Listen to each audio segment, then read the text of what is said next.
Election commissioners को full नहीं full immunity दी जाएगी। मेरे यहाँ बोलने का क्रम मैं तय करूंगा। इस तरह से नहीं चलेगी संसद। उनको धैर्य रखना चाहिए मेरा जवाब सुनने का। इनकी एक एक बात का जवाब मैं दूंगा। ಮತದಾರರ ಪಟ್ಟಿ ವಿಶೇಷ ಸಮಗ್ರ ಪರಿಷ್ಕರಣೆ ವಿಚಾರವಾಗಿ ಲೋಕಸಭೆಯಲ್ಲಿ ನಡೆದ ಚರ್ಚೆ ಸಂದರ್ಭದಲ್ಲಿ ಕೇಂದ್ರ ಗೃಹ ಸಚಿವ ಅಮಿತ್ ಶಾ ಹಾಗೂ ವಿಪಕ್ಷ ನಾಯಕ ರಾಹುಲ್ ಗಾಂಧಿ ಅವರ ನಡುವೆ ತೀವ್ರ ಜಟಾಪಟಿಯೇ ನಡೆಯಿತು। ಈ ವಿಚಾರವಾಗಿ ಕಾಂಗ್ರೆಸ್ ಜನರ ಹಾದಿ ತಪ್ಪಿಸ್ತಾ ಇದೆ ಅಂತ ಆರೋಪ ಮಾಡಿದ ಅಮಿತ್ ಶಾಗೆ ರಾಹುಲ್ ಸುದ್ದಿಗೋಷ್ಠಿಯಲ್ಲಿ ತಮ್ಮೊಂದಿಗೆ ಚರ್ಚೆಗೆ ಕೂರೋ ಸವಾಲೆಸೆದಿದ್ದಾರೆ। ಮತಗಳ್ಳತನದ ವಿಚಾರವಾಗಿ ಕಾಂಗ್ರೆಸ್ ವಿರುದ್ಧ ಅಮಿತ್ ಶಾ ಹರಿಹಾಯ್ದಿದ್ದು, ಈ ವೇಳೆ ರಾಹುಲ್ ಗಾಂಧಿ ಇಂಟರ್ಫಿಯರ್ ಆದರು। ಅಮಿತ್ ಶಾಗೆ ತಿರುಗೇಟು ಕೊಟ್ಟಿರೋ ರಾಹುಲ್, ಭಾರತದ ಇತಿಹಾಸದಲ್ಲೇ ಫಸ್ಟ್ ಟೈಮ್ ಚುನಾವಣಾ ಆಯುಕ್ತರಿಗೆ ಸಂಪೂರ್ಣ ಕಾನೂನು ವಿನಾಯಿತಿ ನೀಡಿದ್ಯಾಕೆ? ಇದ್ರ ಬಗ್ಗೆ ಅಮಿತ್ ಶಾ ಉತ್ತರ ಕೊಡಬೇಕು। ಇದ್ರ ಬಗ್ಗೆ ನನ್ನ ಜೊತೆ ಅಮಿತ್ ಶಾ ಚರ್ಚೆ ನಡೆಸೋದಕ್ಕೆ ಅವರಿಗೆ ಸವಾಲು ಕೊಡ್ತೀನಿ ಅಂತಾನೂ ಹೇಳಿದ್ರು। ನನ್ನ ಇತ್ತೀಚಿನ 3 ಸುದ್ದಿಗೋಷ್ಠಿಗಳಲ್ಲಿ ಚುನಾವಣಾ ಅಕ್ರಮದ ಸಂಬಂಧ ನಾನು ತಿಳಿಸಿರೋ ವಿಚಾರಗಳ ಬಗ್ಗೆ ಅಮಿತ್ ಶಾ ಚರ್ಚೆಗೆ ಬರಲಿ ಅಂತಾನೂ ಹೇಳಿದ್ರು। ಬಿಜೆಪಿ ಚುನಾವಣಾ ಆಯೋಗವನ್ನ ಬಳಸಿಕೊಂಡು ಮತಗಳ್ಳತನ ಮಾಡ್ತಾ ಇದೆ ಅಂತ ಇತ್ತೀಚೆಗೆ ಆರೋಪ ಮಾಡಿದ್ರು। पॉइंट्स रखे हैं, उसका जवाब नहीं दिया, एक एग्जाम्पल लेकर बोल रहे हैं, तो it is a completely defensive response. आपने उनका चेहरा तो देखा होगा।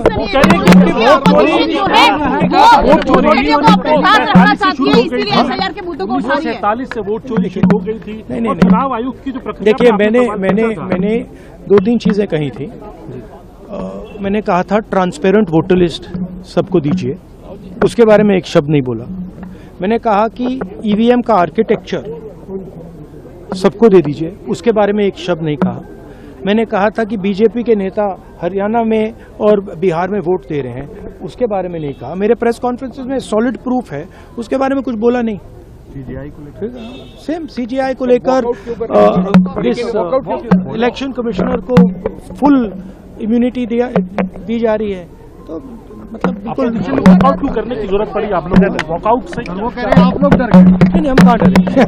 ಇನ್ನು ಇದಕ್ಕೆ ಖಾರವಾಗಿ ರಿಯಾಕ್ಟ್ ಮಾಡಿರೋ ಅಮಿತ್ ಶಾ, ವಿಪಕ್ಷ ನಾಯಕರ ಇಚ್ಛೆಯಂತೆ ನಾನು ಮಾತನಾಡೋದಕ್ಕೆ ಸಾಧ್ಯ ಇಲ್ಲ, ಜೊತೆಗೆ ಇನ್ನೊಬ್ಬರ ಬೇಡಿಕೆಯಂತೆ ನಾನು ನನ್ನ ವಾದವನ್ನ ಚೇಂಜ್ ಮಾಡೋದಿಲ್ಲ ಅಂತಾನು ಹೇಳಿದ್ದು, ರಾಹುಲ್ ಗಾಂಧಿ ತಾಳ್ಮೆಯನ್ನ ರೂಢಿಸಿಕೊಳ್ಬೇಕು ಅಂತ ಸಲಹೆ ಕೊಟ್ರು। जो पूछते नहीं वोट चोरी करते। अच्छा बोलिए आप। हाँ बोले आप बोले। हाँ बोले आप बोले। स्पीकर सर, मेरा कल एक सवाल था। जो हिंदुस्तान के इतिहास में पहली बार डिसीजन लिया गया कि इलेक्शन कमिश्नर्स को फुल नहीं फुल इम्यूनिटी दी जाएगी। ठीक है, ये है ना, इसका जवाब इसका पीछे मैं खत्म नहीं किया सर। इसके पीछे जो थिंकिंग थी वो हमें सबसे पहले बताएं। मैं 30 साल से विधानसभा और संसद में जनप्रतिनिधि के रूप में चुनकर आता हूं। मुझे लंबा अनुभव है संसदीय प्रणाली का। विपक्ष के नेता महोदय कहते हैं कि पहले मेरी बात का आप जवाब दीजिए, मैं सुनना चाहता हूं। आपकी मुनसफी से संसद नहीं चलेगी। मेरे यहाँ बोलने का क्रम मैं तय करूंगा। इस तरह से नहीं चलेगी संसद। मान्यवर, उनको धैर्य रखना चाहिए। मेरा जवाब सुनने का। इनकी एक एक बात का जवाब मैं दूंगा। ಇದಕ್ಕೂ ತಿರುಗೇಟು ಕೊಟ್ಟ ರಾಹುಲ್, ಅಮಿತ್ ಶಾ ಅವರ ಉತ್ತರ ತಪ್ಪಿಸಿಕೊಳ್ಳೋದಕ್ಕೆ ಕೊಟ್ಟ ಉತ್ತರದಂತಿತ್ತು, ಅವರು ಗಾಬರಿಯಿಂದ ಭಯದಿಂದ ಈ ರೀತಿ ರಿಯಾಕ್ಟ್ ಮಾಡ್ತಿದ್ದಾರೆ ಅಂತಾನೂ ಟೀಕೆ ಮಾಡಿದ್ದಾರೆ। स्पीकर सर, मेरा कल एक सवाल था।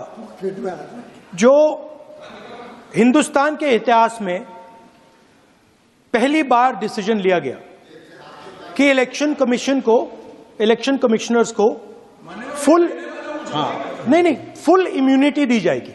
ठीक है, ये है ना, इसका जवाब इसका पीछे मैं खत्म नहीं किया सर। इसके पीछे जो थिंकिंग थी वो हमें सबसे पहले बताएं। ठीक है। दूसरी बात नहीं हरियाणा की जहां इनने बात की, इन्होंने एक उदाहरण लिया, वहां पर अनेक उदाहरण हैं।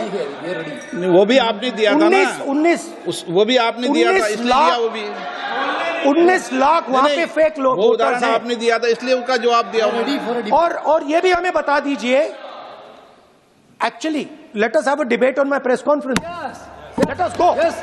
Late us have very good idea. Let us have a debate on my press conference. Amit Shah ji, I challenge you to have a debate on the 3 press conferences. Please ठीक है, बैठ जाए। प्लीज बैठ जाए। माननीय प्लीज माननीय आपने बात की थी प्लीज।